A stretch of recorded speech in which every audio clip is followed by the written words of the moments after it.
Apa yang digagas oleh Pak Jokowi sebenarnya kan adalah gagasan lama sebenarnya. Jadi apa yang dilakukan oleh Pak Jokowi adalah melanjutkan apa yang sudah kita impikan sejak lama.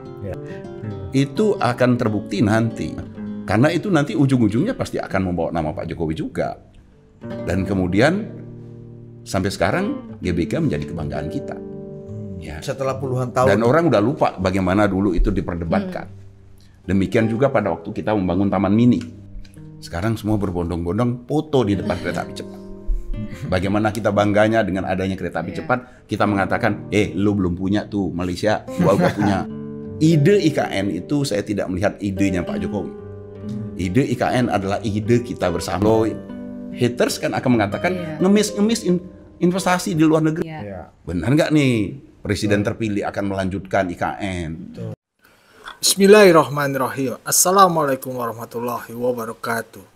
Sobat-sobat ngabarin kabar terkabar, semoga selalu dalam keadaan sehat walafiat, serta diberikan rezeki yang halal, berkah, lancar, dan juga banyak.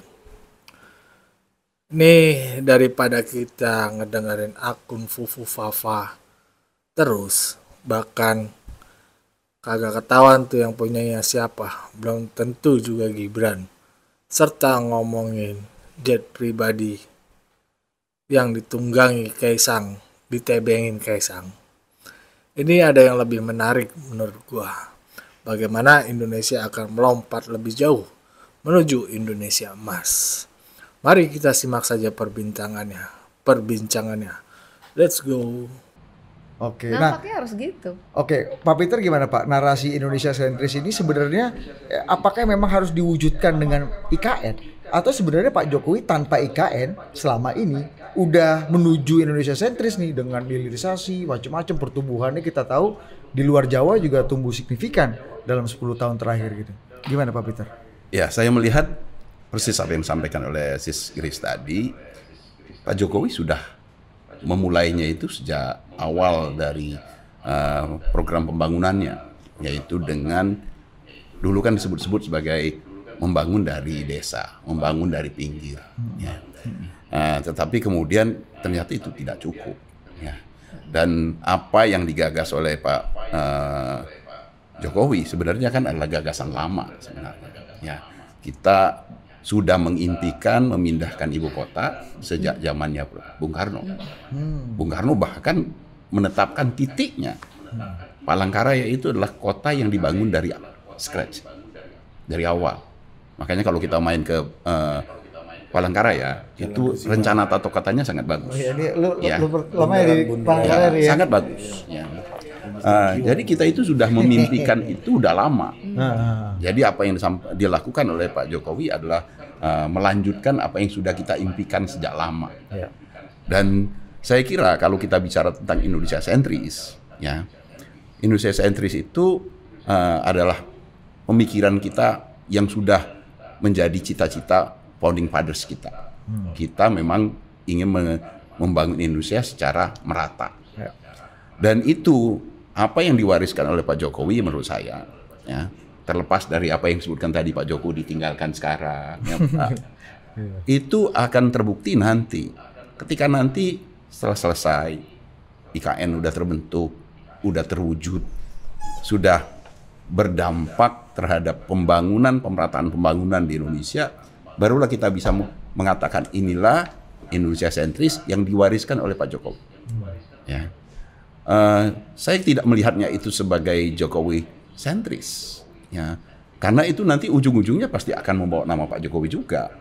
Ya, persis seperti kita mengingat dulu, memang ini kita memang banyak kritik ya. Kita biasa di Indonesia ini kan suka mengkritisi segala sesuatu.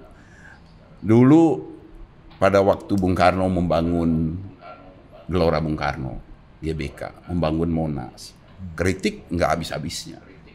Tapi kan semangat yang dibangun oleh Bung Karno pada waktu itu, kita butuh satu wujud yang membuat kita bangga.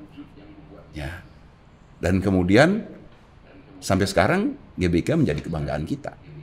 Ya. Setelah puluhan tahun. Dan orang udah lupa bagaimana dulu itu diperdebatkan. Demikian juga pada waktu kita membangun Taman Mini. Ya, itu juga ributnya nggak main-main. Ya, Ali Sadikin waktu itu diprotes habis-habisan untuk Putin mewujudkan cita-citanya membangun sebuah taman mini yang merepresentasikan Indonesia sehingga tamu-tamu negara bisa cukup ke sana. Karena begitu luasnya Indonesia. Dan yang paling baru, bagaimana kita mengkritik kereta api cepat.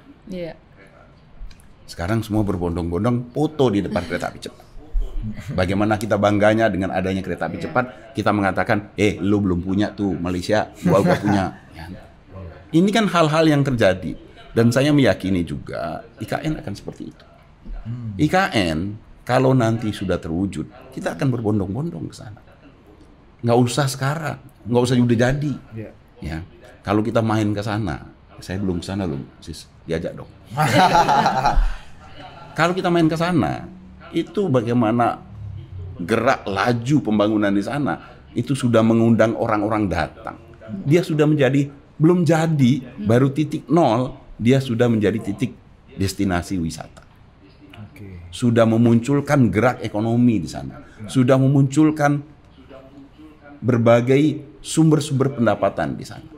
Jadi apa yang disampaikan oleh Sis tadi, saya sangat sependapat ya. Saya tidak melihat ide IKN itu, saya tidak melihat idenya Pak Jokowi.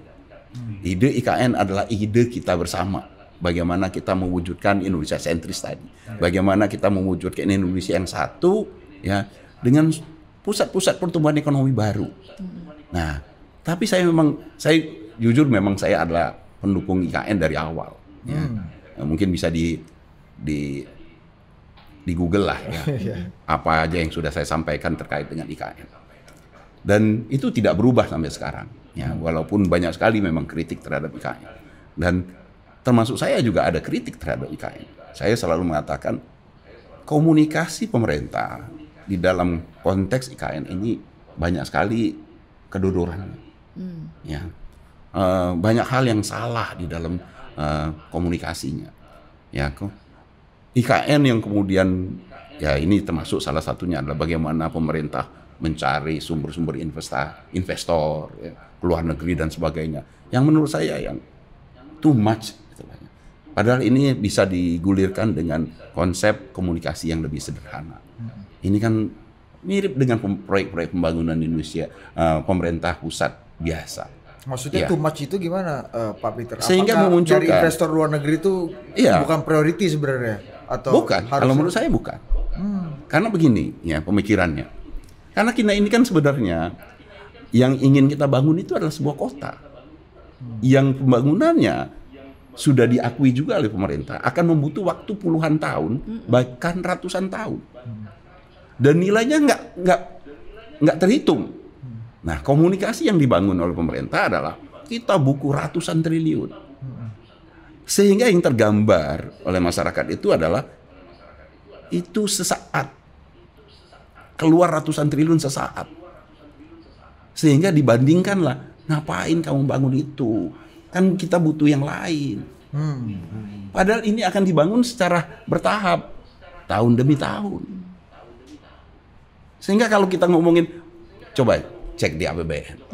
Berapa yang dianggarkan? Anggaran yang dikucurkan untuk IKN sama aja dengan anggaran bikin dam, bikin jalan tol, sama aja. Nggak ada bedanya. Tapi sampai ratusan juga kan Pak dalam Tapi APBN. itu dalam enggak Akumulasi. dalam satu tahun loh. Akumulasi.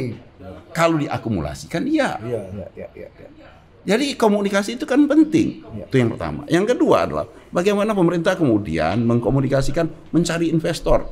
Tanda kutip kalau haters kan akan mengatakan ngemis investasi di luar negeri. Dan mana investornya sampai sekarang nggak ada. Dan kemudian gitu, muncullah ya kemudian itu sis. Ini harus diperbaiki, dikoreksi.